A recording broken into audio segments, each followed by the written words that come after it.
for today's big game breakdown. Let's talk some Turkey Day NFL. The Lions and the Bears.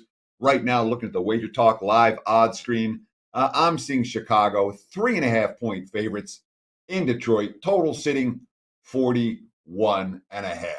And let me start with this. I ain't laying with the Bears. Okay.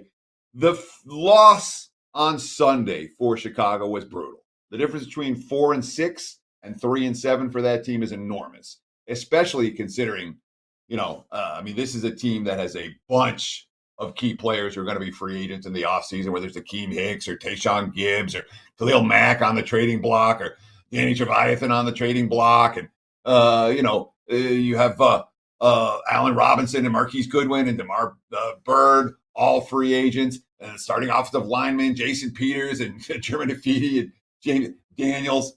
This is a team that I do not expect anything good from down the stretch. All right. That was the loss on Sunday was the difference between being competitive and not being competitive. And now you have a veteran team with a lame duck head coach and a bunch of key players who are going to be free agents this offseason.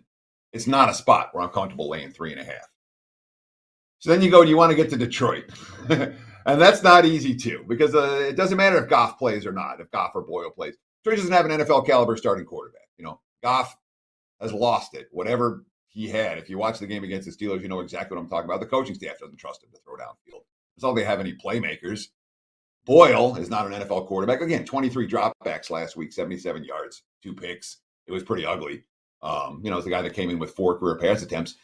So Detroit, moving the football against the Bears defense, you can't expect it. And the Lions have injuries on the offensive line as well. Matt Nelson, huge for that run game. And Vitae, the rookie, also banged up. Don't know if either one of those guys is going to play.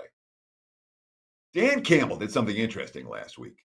All right. He kicked a field goal early in the fourth to make it a 3-point game. And then he punted with 2 minutes and 36 seconds left,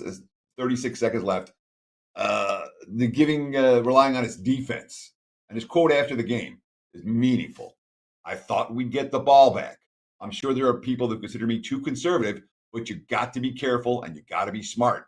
We're trying to win games 14-13 or 16-13. That's their MO right now. All right. Andy Dalton, he wants to win games 14-13 and 16-13 too. Fields has already been ruled out for Thursday. So let's look at the under as the Lions play the Bears on Turkey Day. This is not primed to be a touchdown fest. There's your big game breakdown. Back to you, Mr. Merrill.